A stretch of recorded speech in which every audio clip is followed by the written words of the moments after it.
3 आमदार आमचे आहेत, 3 आमदार बीजेपीचे आहेत, 1 आमदार राष्ट्रवादीचा आहे।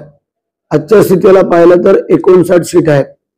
मग 59 चे जर बेरीज करायची झाली तर आमचे 7 आमदार त्याची बेरीज करून जे काय 3 सीट जास्त उरत आहेत त्याचा काय विचार करायचा।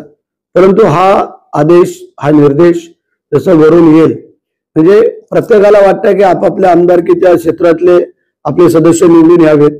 तर तसे आम्ही 7 आमदार युतीतले आहोत।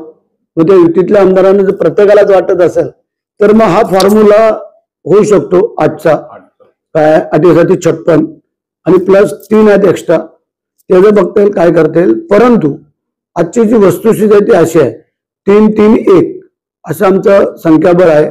विरोधक एकही आमदार नसल्यामुळे आम्हाला काही तशी अडचण वाटत नाही।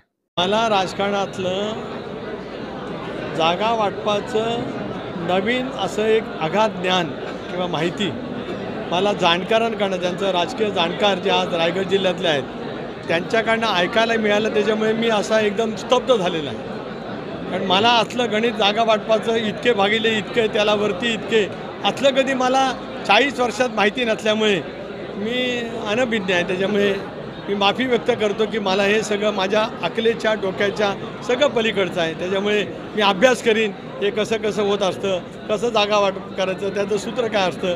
कारण लोकसभा विधानसभेचं जागा वाटप 14 सालापासून मी प्रदेशाध्यक्ष असताना काँग्रेसबरोबर केलं, 19ला केलं, 24ला भाजप शिवसेना यांचा लोकसभा विधानसभेचं जागा वाटप केलं। पण असलं सूत्र कधी माझ्या कानावर न पडलं असल्यामुळे मी भांबावून गेलेला आहे। तुम्ही मगाशी भाषण